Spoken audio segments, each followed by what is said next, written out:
வணக்கம், எல்லாருக்கும் வணக்கம். காசிகால பைரவி பைரவராபுரம் சரணம் ஜெகன்மாதா புவனேஸ்வரி திருவிச்சரணம் காசி தேவகுல பண்டார வேதாச்சாரியா திருப்பாரமாபுரம் சரணம் காசியா தேவகுரி தோதிரு ராமனகுரி திருப்பாரமாபுரம் சரணம் பிரம்மஸ்ரூபம் வீரேஸ்வரி நாராயண பாபா திருவியாபுரம் சரணம் ஓம் ஸ்ரீ காலபைரவாய கடாச்சம் ஓம் ஐம் சௌனபைரேஸ்வரி ஓங்கிலி யோகபேஷபட்சம் சங்குரு பைரவாய் மங்கலம் ஓம் ஸ்ரீங்கிருமை ஜெகன்மாதாபிதா பரபிரம்மஸ்ரூபம் பைரபைரவம் திருவியாபுரம் சரணம் ஓங்கிரி நமசிவாய பைரவ சிவம்.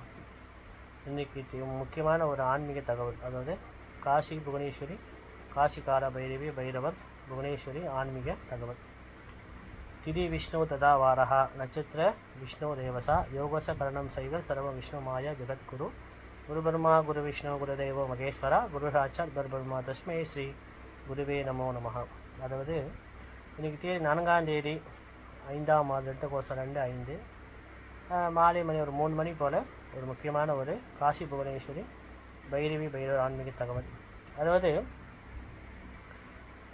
நான் போன வாட்டி நான் ஒரு கவலைக்கு கடங்க ஒரு செய்தி சொல்லியிருந்தேன். அதாவது சந்திரசேகர குருக்கள் பைரவ சூசாஜம் அணிஞ்சிட்டார். அதாவது அவரை பற்றி நான் கொஞ்சம் விளக்கணும். ஏன்னா அவர் நிறைய புவனேஸ்வர பைரவர் தொண்டு செஞ்சுருக்கார். எனக்கு அவருக்கு பழக்கம் ஏற்பட்டதுன்னா அவர் 2004 அவருக்கு ஆத்மா சிசிய பிள்ளை ரொம்ப நல்ல மனுஷன் மிஸ்டர் மாறன் அவர் கூலியம் இருக்கார். அவர் தான் சந்திரசேகர குருக்களை என்கிட்ட கூட்டிகிட்டு வந்தார் 2004 அப்போ நான் புவனேஸ்வர பைரவ வழிபாடு யாருக்கும் நான் சொல்லிக் கொடுக்காமல் இருந்தேன். அதாவது என்னை பார்க்குறவங்களுக்கு மட்டும், என்னை நேராக பார்க்குறவங்களுக்கு மட்டும் நான் இந்த புவனேஸ்வர பைரவ வழிபாடு படம் வைத்து எப்படி விளக்கேற்றுறது, எப்படி ஆலயத்தில் கோயிலில் போய் பூசணிக்காய் விளக்கு பல விளக்கு ஏற்றுவது, என்னென்ன மந்திரம் ஜபம் பண்ணுறது, அப்புறம் எளிய முறை சிராத்தங்கள் எப்படி செய்வது சொல்லி நான் சொல்லி கொடுத்துக்கிட்டு இருந்தேன். என்னை நேராக பார்க்குறவங்களுக்கு மட்டும்தான். அப்போ நம்ம மாறன் ஐயா தான் அவருக்கு ரொம்ப நண்பரும் அவர் தான், ஆத்மா சிசியப்பள்ளி அவர் தான். நம்ம சந்திரசேகர குருக்களுக்கு நம்ம மாறன் ஐயா தான் எல்லாமே. அவர் தான் காலில் ஏற்றிட்டு வந்தார்.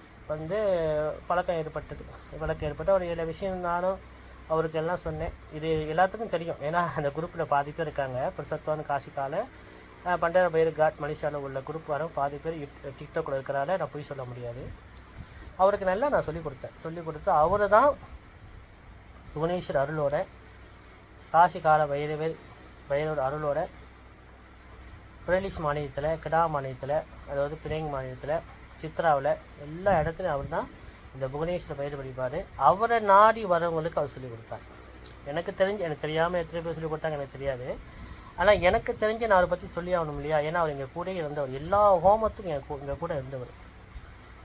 அப்போ 2004 நான் அவருக்கு சொல்லி கொடுத்துட்டு இருந்தேன். அவரும் சில எந்தெந்த கோயிலில் போய் அவர் குருக்கள் சந்திரசேகர குருக்கள் வீரசைவ பண்டார குருமார் அவர் எல்லாத்துக்கும் அவரை நாடி வரவங்களுக்கு சொல்லி கொடுத்துருந்தார்.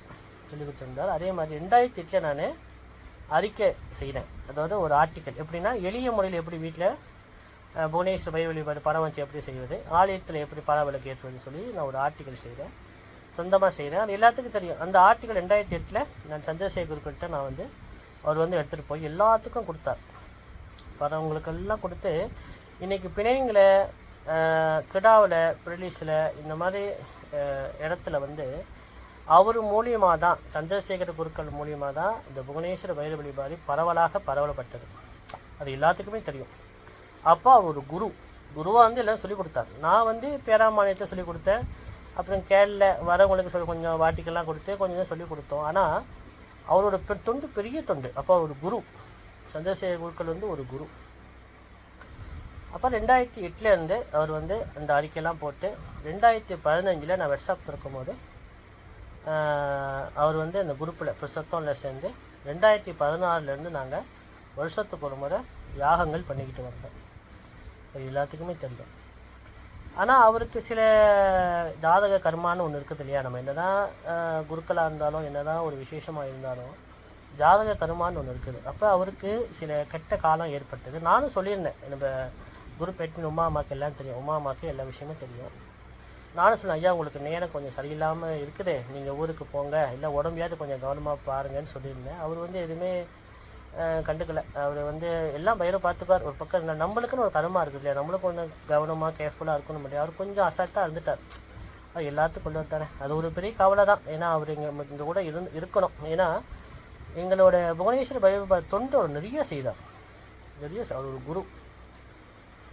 நான் எப்படி பைரவ வழிபாடு ஆரம்பித்தோம் அதே மாதிரி அவரும் ஒரு மூல காரணம். கிடா மாநிலத்தில் தேங்கமாலில் அவர் மூல சந்திரசேகர குருக்கள்லாம் கொண்ட சாமியார் சொல்லுவாங்க. அவரை கொண்ட சாமியார் தான் சொல்லுவாங்க. ஆனால் அவர் பேர் வந்து சந்திரசேகர குருக்கள் சொல்லுவோம். நிறையா பேர்த்துக்கு நிறையா ஹோமங்கள் செய்தார்.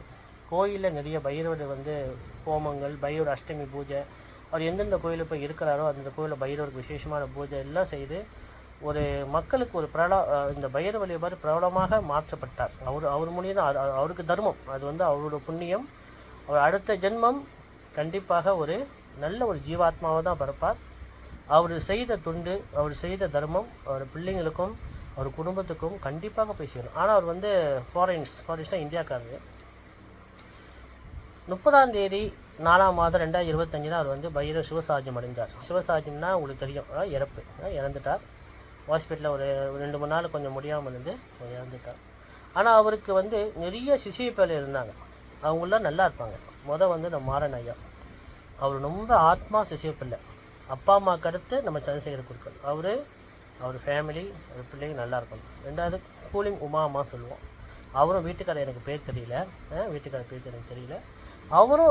அவருக்கு என்னென்ன படிவடை செய்யணுமோ ஒரு நேரத்தில் ஒரு 2 வருஷம் முன்னுக்கு 4 வருஷம் முன்னுக்கு நினைக்கிறேன், உடம்பு முடியாமல் போகும்போது நம்ம கூலிங் உமா அம்மா தான் அவர் கொண்டு போயிட்டு ஹாஸ்பிட்டலில் அட்மிட் பண்ணி அவர் சொந்த காசு கட்டி பார்த்தார். அதெல்லாம் பெரிய புண்ணியம். அவர் குருவுக்கு செய்கிற ஒரு தொண்டு என்றைக்குமே வீணாகாது. நல்ல குரு இருக்காங்க, அதுக்குன்னு எல்லாரும் குரு சொல்ல முடியாது. சில மோசமான குருமாரும் இருக்காங்க. அவங்களாம் குரு இல்லை, ஏமாற்றிக்கிட்டு பொய் சொல்லிக்கிட்டு மக்களோட பணத்தை காசப்பட்டு அதெல்லாம் ஒரு குரு இருக்காங்க. அதில் ஒரு மாதிரியான குரு இருக்காங்க, அதெல்லாம் நான் சொல்லலை. ஆனால் உண்மையான குருமார்களுக்கு செஞ்ச தர்மம் என்றைக்குமே வீணாகாது. அதே மாதிரி புனித்தம்மா புனித்தம்மாலாம் வந்து அவருக்கு ரொம்ப ஒரு சிசிய பிள்ளை, ரொம்ப ஆத்மா குரு. அப்பாவுக்கு அடுத்தது நம்ம சந்திரசேகர். அப்படின்னா அவ்வளோ ஒரு தொண்டு செஞ்சுருக்காங்க. அவர் இழந்த ஒரு தகவல் வந்து அவங்களால ஏற்றுக்க முடியல யாருமே. ஏன்னா அவர் அவ்வளோ ஒரு யாகங்கள், அவ்வளோ பூஜைகள், பைரவ வழிபாடு சொல்லிக் கொடுத்து நல்லா வந்தது. இதெல்லாம் வந்து உண்மையான ஒரு சம்பவம். நம்ம வந்து அதை ஏற்றுக்கிறோம். ஏன் இந்த சந்திரசேகர குருக்களை பற்றி நான் சொல்கிறேன்னா, நீங்கள் பாருங்கள், இது சந்திரசேகர குருக்களுக்கு மட்டும் இல்லை, இந்த டிக்டாக் கேட்குற எல்லா குருக்களுக்கும் தான். ஒரு குருமார் வந்து பைரவ சாஜ்யம் அணிஞ்சிட்டார், பைரவ சிவசாஜ்யம் இறந்துட்டார். இப்போ எடுத்துக்காட்டு ஒரு கோயில் குருக்களே இருக்கார். அவர் நிறையா பூஜைகள் செஞ்சுருப்பார், நிறையா ஹோமங்கள் செஞ்சுருப்பார். கோயிலில் நிறைய வீட்டுக்கு போய் ஹோமங்கள், பூஜைகள், கர்மகாரிகள் எல்லாமே செஞ்சுருப்பார். அப்புறம் அவர் பைரவ சிவசாஜ்யம் அணிஞ்சித்தால், அவர் திடீர்னு ஒரு மரணம் சம்பவித்தால் அவருக்கு எல்லாரும் குரு மரியாதை, பாத நமஸ்காரம் கண்டிப்பாக செய்யணும்.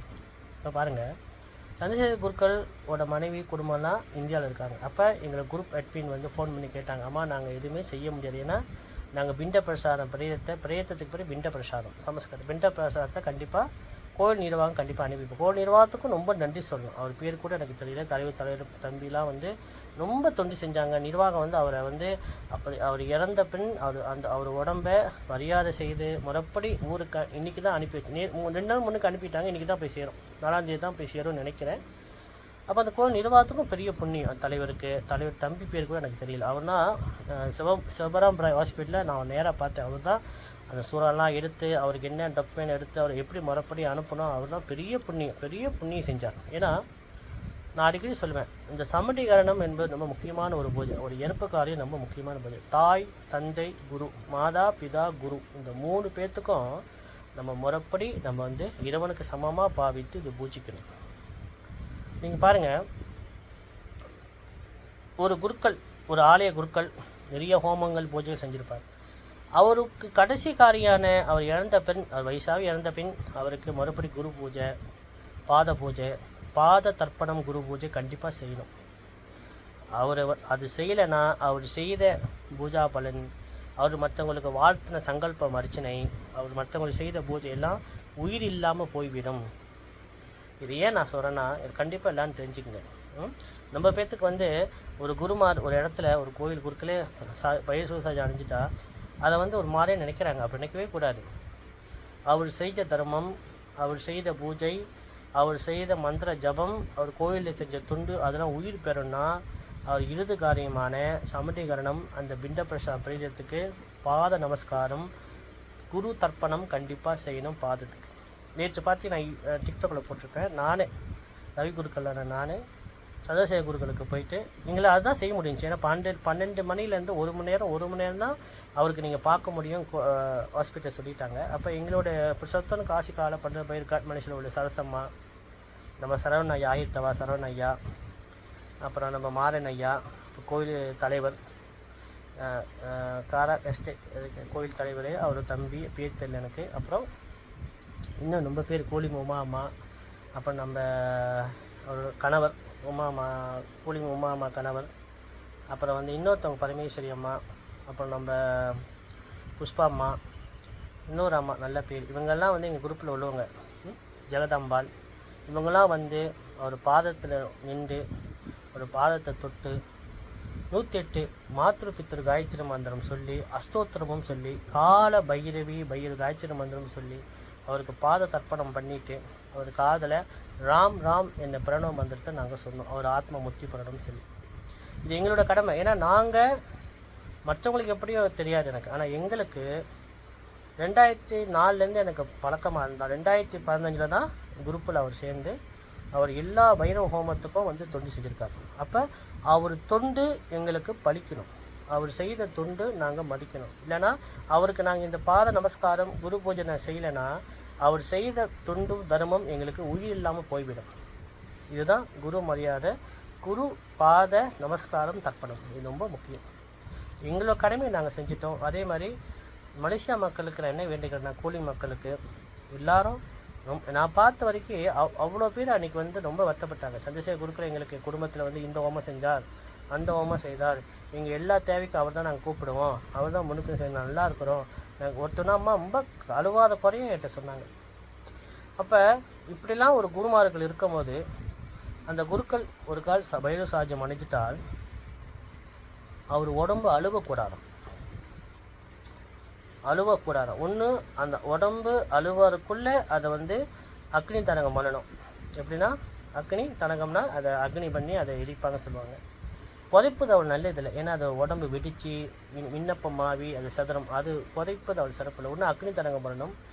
இல்லை இதே வந்து ஒரு குருக்கள் வந்து ஒரு சித்தர் அமைப்பு ஏற்பட்டுருந்துச்சுன்னா, சித்தர் ஒரு யோகம் ஏற்பட்டுருந்துச்சுன்னா ஒரு உடம்பு அழுவாது, அது ஜீவசமாதி பண்ணலாம். ஆனால் என்ன சின்ன வர்த்தனா நம்ம சந்திரசேகர குருக்கள் கொஞ்சம் சிரமப்பட்டு அவர் சாஜி மனிதர் கொஞ்சம் சிரமப்பட்டு இறந்தார் வச்சுங்களேன். அதனால் அவரை வந்து அவர் குடும்பத்துக்காரர் ஜீவசமாதி பண்ணுறாங்களா இந்தியாவில், இல்லை அவரை எரிக்கிறாங்களா எங்களுக்கு தெரியல. ஆனால் எங்களோட தர்மம், அவர் செய்த பூஜை, அவர் செய்த தர்மம் எங்களுக்கு நிலைச்சிருக்கணும். எங்களுக்கு எந்த ஒரு தோஷம் இருக்கக்கூடாது. அவரும் நல்ல அந்த ஆத்மா செய்ய வேண்டிய மரியாதையும் நாங்கள் குருக்கு செய்கிற மரியாதை செய்தால் தான் அவர் எங்களுக்கு வாழ்த்தின மந்திரங்களும் எங்களுக்கு அது பழிக்கும், உயிர் இருக்கும். ஒரு குரு வந்து இதே ஒரு கோயில் குருக்கள் திடீர்னு பைரவசாஜம் அணிஞ்சிட்டா அவருக்கு வந்து மரியாதை கண்டிப்பாக செய்யணும். மந்திர ஜபங்கள் பண்ணி யாகங்கள் பண்ணி இதே வந்து அவர் மலேசியாவில் இருந்து அவர் ஃபேமிலி மலேசியாவில்காரா இருந்தால் நாங்கள் வந்து ரொம்ப சிறப்பாக சமட்டிக்கான 2 கால யாகம் பூஜை ஜபம் 13 நாள் ஹோமங்கள் நல்லா நாங்கள் செஞ்சுருப்போம். முடிஞ்ச வரைக்கும் நாங்கள் செஞ்சுருப்போம். ஏன்னா அந்த ஆத்மா முக்தி பெறணும்னு சொல்லி. ஏன்னா அந்த ஆத்மாவை நம்ம செய்யலைன்னு சொன்னால் அவர் செய்த தர்மம், அவர் எங்கள் குருவாக இந்த எதுவுமே எங்களுக்கு அது பலிக்காமல் போயிடும். இதுதான் எல்லா குருக்களுக்கும். ஒரு குருக்கள் ஒரு கோயிலில் வேலை பார்ப்பார், அவர் 10 வருஷம் 15 வருஷம் வேலை பார்த்துருப்பார். திடீர்னு அவருக்கு உடம்பு முடியாமல் போயிருக்கும், சின்ன இறந்துருக்கலாம். அவருக்கு செய்கிற அந்த சுற்று வட்டார மக்கள் முறைப்படி சமண்டிகரணம், பாத நமஸ்காரம், பாத பூஜை, குரு பூஜை செஞ்சு அவருக்கு காதில் பிரணவ மந்திரம் சொல்லி அந்த ஆத்மா முக்தி பெற்றாதால் குரு தோஷம் நம்மளுக்கு வராது.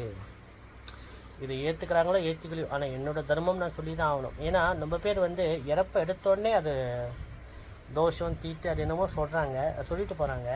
ஆனால் என்ன சொல்கிறேன்னா, மாதா பிதா குரு இந்த 3 பேர்த்துக்கு நம்ம செய்ய வேண்டிய கடமை கண்டிப்பாக நம்ம செய்யணும். எதுவும் முடியாட்டி கூட பரவாயில்ல, எதுவுமே எனக்கு தெரியல பரவாயில்ல. அவர் காவி உடுத்தி உத்ராட்சம் வாங்கி கொடுத்து பிண்ட பிரசாதான பிரியத்து மேலே காவி கொடுத்துடும், உத்ராட்சம் வைக்கணும்.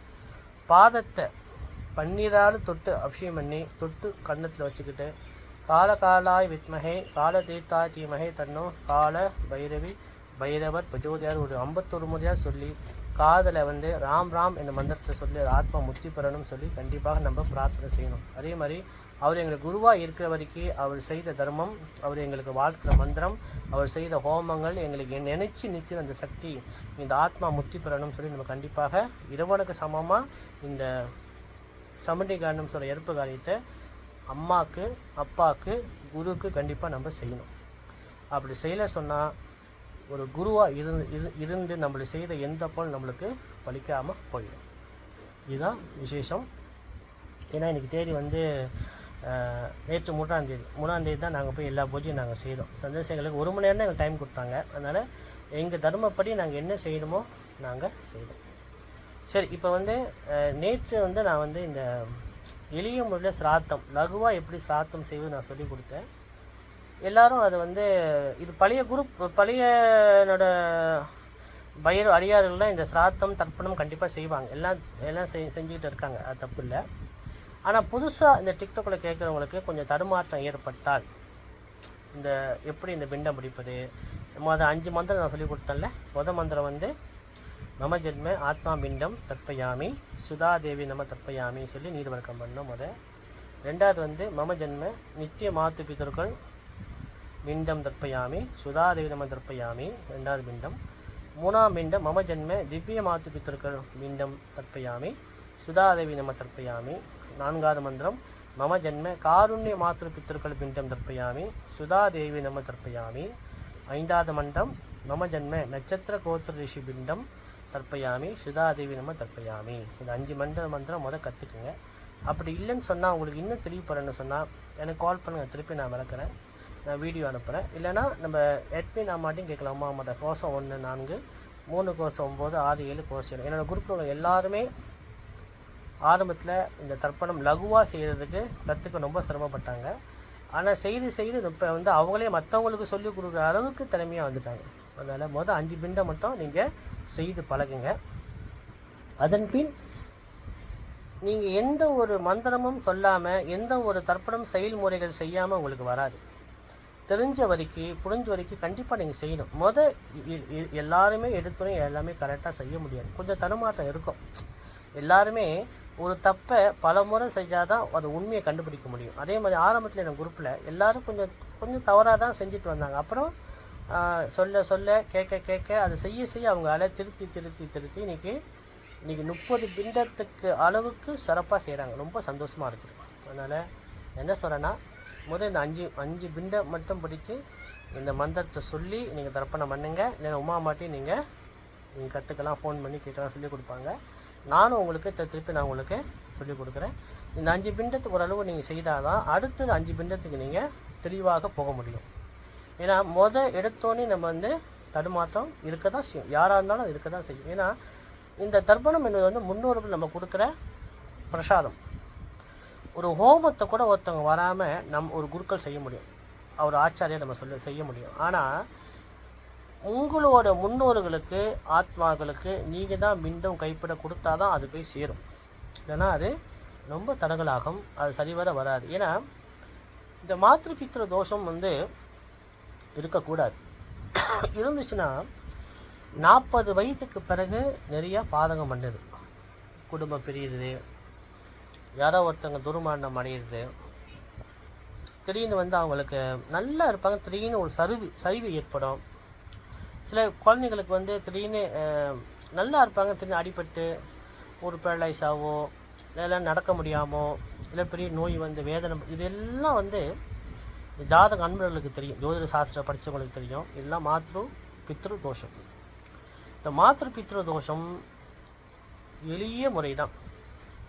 கற்பல் வெள்ளல் இடது கையில் வைத்து அதை வந்து தர்ப்பணம் மந்திரம் சொல்லி நீர் வர்க்கம் பண்ணுறது தான், இது ஒன்றுமே இல்லை. இதுக்கு வந்து நாராயண பலி விஷ்ணு பலின்னு சொல்கிறாங்க.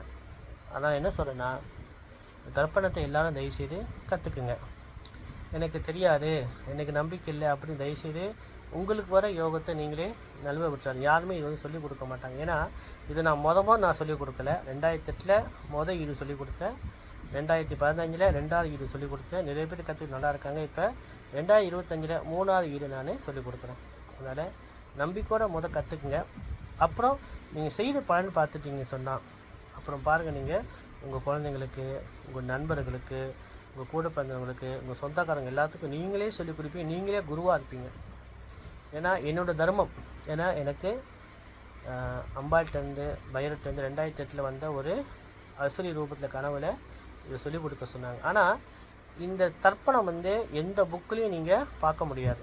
இது எங்கள் முன்னோர்கள் சொல்லிக் கொடுத்தது, நான் கற்றுக்கிட்ட பாடம், நான் அகோரிகள்கிட்டேருந்து கற்றுக்கிட்ட சில பாடங்கள் எல்லாம் ஒன்றா சேர்த்து இதை வந்து எளிய முறையில் சிலர் செய்து சத்தியமாக சொல்கிறேன், எல்லாரும் நல்லா பலன் பார்க்குறாங்க. பார்த்தவங்க இருக்காங்க. நான் மற்றவங்க சொல்லக்கூடாது இல்லையா, விஷயத்தை ஒண்டி தான் நான் சொல்லணும். அதனால் எப்பயுமே ஒரு பூஜை செய்தால் தான் பலன் பார்க்க முடியும், பசிச்சாதான் பால் கேட்க முடியும், அப்போ தான் பால் கிடைக்கும்.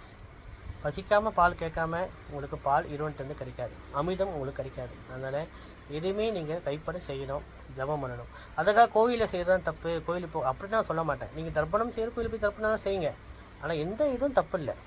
ஆனால் எளிய முறை தர்ப்பணத்தை நீங்கள் கற்றுக்கலாம். ஏன்னா உங்கள் தாய் தந்தையர், உங்கள் தாத்தா பாட்டி, வயசானவங்க ஒருத்தவங்க பைரவ சிவசாஜம் அணிஞ்சிட்டா 13 நாள் நீங்கள் தர்ப்பணத்தை கண்டிப்பாக செய்யணும். ஏன்னா இந்த ஆத்மாவுக்கு 13 நாள் தர்ப்பணம் இருக்குது, ஹோமம் இருக்குது. அதன் பின் 1 வருஷத்துக்கு நீங்கள் பிண்டம் கொடுக்கணும். 2 பிண்டம் நித்திய பிண்டம் கண்டிப்பாக கொடுக்கணும். நித்திய சிராத்தம் இருக்குது. ஏன்னா அந்த ஒருத்தவங்க இந்த மாதிரி பைரவ சாஜம் பண்ணிட்டா 1 வருஷத்துக்கு அவங்களுக்கு வந்து வைதார நதியில் வந்து நடப்பாதை இருக்கும், மோட்சத்துக்கு போகிறது. 96 கதவு தூரம் சொல்கிறாங்க, அது எத்தனையோ மைலாம். அப்போ அந்த 96 கதவு தூரத்துக்கு போகிறதுக்கு அவங்களுக்கு யாசகம் உடம்பு வேணும். ஏன்னா ஆத்மாவுக்கு வந்து உடம்பு இல்லை, உயிர் இல்லை, பெயர் இல்லை, உருவம் இல்லைல்ல. அப்போ நம்ம இங்கே பிண்டம் 1 வருஷத்துக்கு நித்திய பிண்டம் 13 நாள் கழித்து நித்திய பிறகு நீங்கள் பிண்டம் கொடுத்தாதான், அதுவும் தாய் தந்தைக்கு குருக்கு இந்த 3 பேர்த்துக்கு கண்டிப்பாக நீங்கள் நித்திய பிண்டம் கொடுத்தாதான் அந்த ஆத்மா 1 வருஷத்துக்கு ட்ராவல் பண்ணுவாங்க. சொல்லுவாங்க நடைபாதை இருக்கும், வைதார நதி. கேடபுராணம் படித்தா அவங்களுக்கு தெரியும், நல்ல தெளிவாக தெரியும் அது. அப்போ 1 வருஷத்துக்கு நீங்கள் பிண்டம், தர்ப்பணம், சிராத்தம் காலையிலேயே கண்டிப்பாக செய்யணுமா. ஒருத்தவங்க இறந்துடும். அதான் 1 வருஷத்துக்கு வந்து கோவிலுக்கு போகாதீங்க சொல்ல, தீட்டுன்னு இல்லை, தோஷம் இல்லை. ஏன்னா உங்களுக்கு காலையில் இந்த காலத்தில் வசதி இருக்குது, காடி டக்குனு கோயிலுக்கு. அந்த காலத்தில் வசதி, நடந்து போவாங்க, மாட்டு வண்டியில் போவாங்க, ஒரு 5 கிலோ 10 கிலோ நடந்து போவோம். அப்போ வந்து நீங்கள் வந்து ஒருத்தவங்க பைரவ சாஜம் அடைஞ்சிட்டா 1 வருஷத்துக்கு நீங்கள் வந்து இந்த சிராத்தம் பண்ணுங்க காலையில். ஏன்னா அந்த உடம்புக்கு வந்து ஆத்மாவுக்கு வந்து யாசக உடம்பு கிடைக்கணும். அந்த யாசக உடம்பு எப்படி கிடைக்கும் சொன்னால், நீங்கள் கொடுக்குற பிண்டத்துக்கு தான் யாசக உடம்பு கிடைச்சாதான் அவங்க மோட்சத்துக்கு போகிறதுக்கு வழிவகுக்கும். இது வந்து கிரேடபுரம் நல்லா படித்தவங்களே உங்களுக்கு தெரிய வரும். அதனால் இன்றைக்கி எல்லோரும் ஒரு சந்திரசேகரன் குருக்க ஒரு பிரார்த்தனை வைங்க. எங்களோட தர்மம், என்னோடய தர்மம் நான் செய்துட்டேன். நேற்று போய் அவருக்கு குரு மரியாதை, பாத நமஸ்காரம், பாத தர்ப்பணம் எல்லாம் நான் செய்து, நானும் என் குரூப்புகளை செஞ்சு, மற்றவங்கெல்லாம் அவருக்கு தெரிஞ்சவங்க ஒரு பிரார்த்தனை வைங்க போதும். அவர் ஆத்மா சாந்தி அப்படின்ட்டு. காசி கால பைரவி பைரவர் அர்ப்பணம் சரணம் ஜெகன்மாதா புவனேஸ்வரி திருசரணவங்கிரி நம சிவாய பைரவ சிவம்.